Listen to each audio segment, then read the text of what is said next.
Shalom, and welcome to another lesson in the series, The People of Israel Preparing for Kingship. Today we will be studying the book of Samuel, chapter 3, Samuel 1, chapter 3. והנער שמואל משרת את אדוני לפני עלי. ודבר אדוני היה יקר בימים ההם, אין חזון נפרץ. Shmuel, young boy, served Hashem in front of Eli, and the word of Hashem was scarce in those days. Vision was not widespread.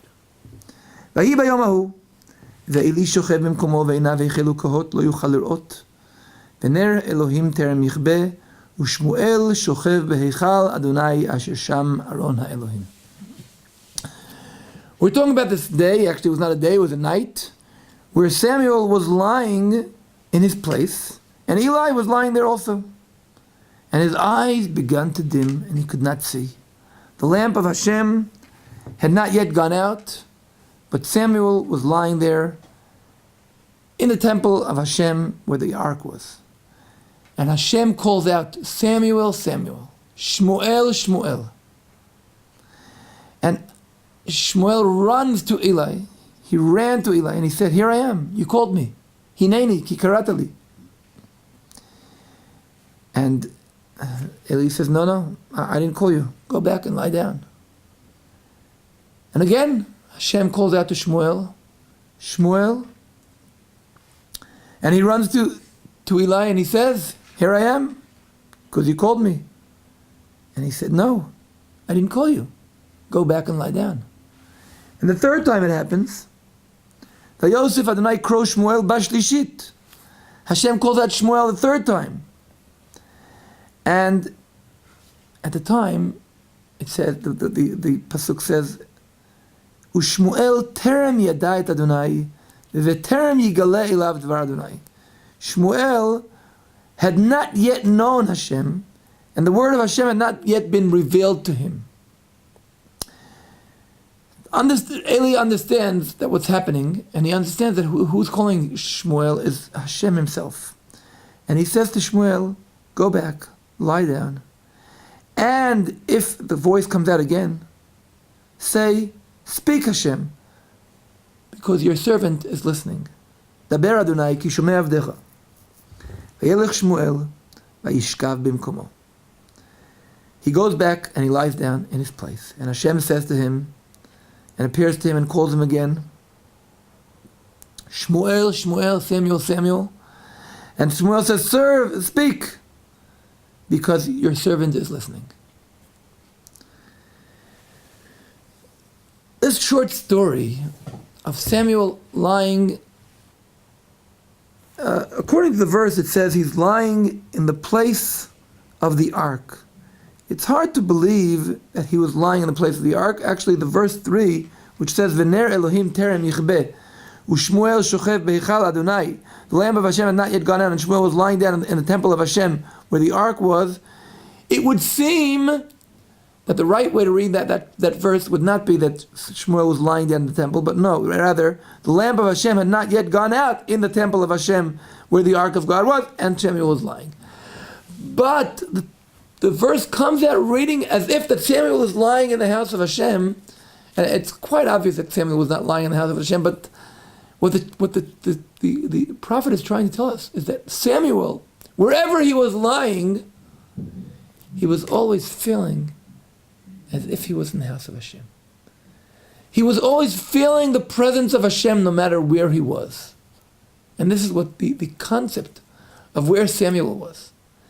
And this is compared to the two sons of Eli, Chofni and Pinchas, whom we met earlier in chapter 2, where they were lying down at the entrance to the house of Hashem. But there it says that they were lay with the women who congregated at the entrance of the tent of meeting, in the entrance of the tent of Hashem. Meaning that they, when they were laying down, their head was somewhere else. They were thinking about the meat they're going to eating. They were thinking about the women that were standing there at the entrance of the temple. Whereas Samuel, wherever he was lying down, he was as if he was in the house of Hashem. And he hears Hashem calling. And at first, he's sure it's Eli. And he gets up and he runs to Eli. And he says, what do you want? And Eli says to him, I didn't call you, go back. Now, Samuel could have thought maybe I was dreaming. He could have thought maybe Eli was dreaming. Or he could have thought, something's going on, something's wrong with Eli. But he wasn't sure. And he was definitely not going to say anything to Eli. He was not going to, God forbid, insult him. He was not going to say, of course you called me. No. He goes back and he lies down. And the second time where Hashem calls him, he hears Hashem calling him, and this time he knows for sure, I was not sleeping.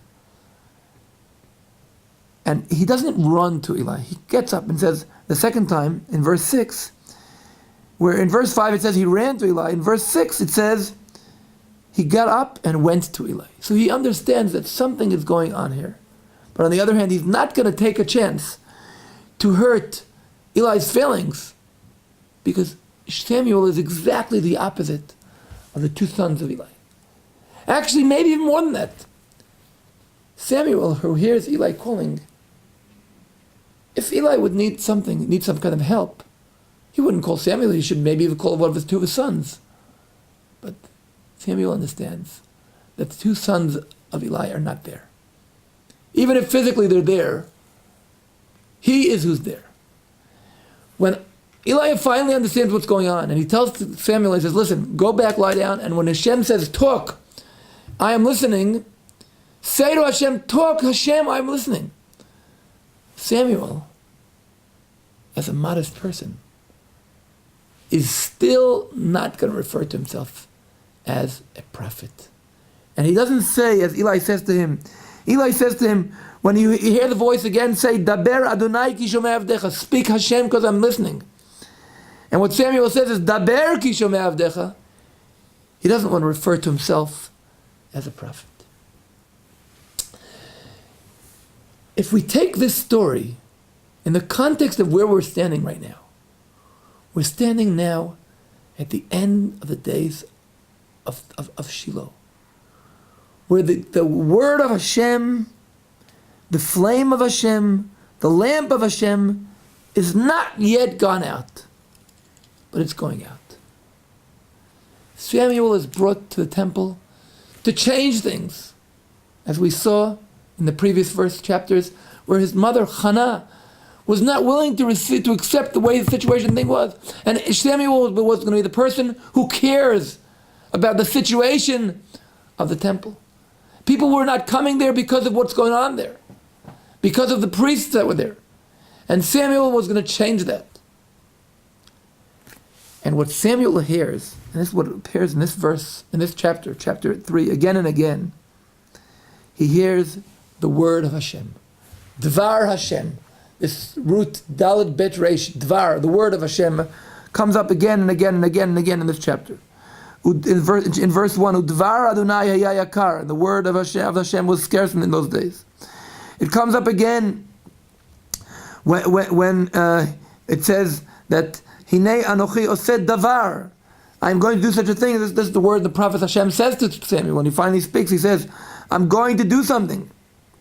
And when Samuel says to Hashem, he says, Daber, speak, the word, something's going on here. Eli, who's representing the generation of the people of Israel at those days, couldn't hear the word of Hashem. His eyes were darkening out. He couldn't see what's going on. This is the situation here. We have a situation where on the one hand, the light, the lamp is going out, gradually, slowly, step by step. And the word of Hashem is something very rare. You can't hear it. And when Samuel finally gets and listens to what he says, it says he doesn't only hear, he also sees. If we see in verse 16, Vayishkav Shmuel adaboker. Samuel lies there till the morning. And he opens the doors of Hashem's house. And he's afraid to tell Eli what he saw. And as it says in verse 15, Ushmuel yarei mehagid et hamar'eh. He's afraid to relate the vision. So Samuel hears and sees exactly the opposite of Eli. Eli doesn't hear, he doesn't see. And the prophecy that Samuel receives is actually a prophecy to Eli. But the whole story here is coming to tell us Eli. And Eli understands. And Eli understands that prophecy is from him, is transferring on to Samuel. And the great thing we see about Eli is that in spite of everything, when he hears what's going on, he says in verse 18, Adonai hu hatov be'inav yaseh. Whatever Hashem decides, he will do what is good in his eyes. And Eli already knows what's good in the eyes of Hashem. But here we see, on the one hand, we see the new growing prophet, Samuel, who is very sensitive to Eli's feelings, who's very sensitive to the situation of the temple, whose eyes are open, whose ears are open, and everything he sees and hears is the word of Hashem. His entire personality is a man of the house of Hashem. Eli is accepting Hashem's decision, accepting it upon himself. But his sons are already far from there. Even when physically they're located at the entrance of the temple, their eyes and their head and their whole personality is somewhere else. And this is the new leadership who's going to prepare kingship. The permanent leadership of Hashem. Samuel bringing about the herald of the message of kingship to the people of Israel, rather than this temporary tabernacle, rather than this temporary temple, whose time has come up, whose time is coming to an end. Samuel is going to bring back that light, open the eyes, open the ears, and open the hearts of the people in his time, who will be preparing for that king chosen by Hashem, who will also bring afterwards, later on, to rebuilding the permanent house of Hashem. Shalom.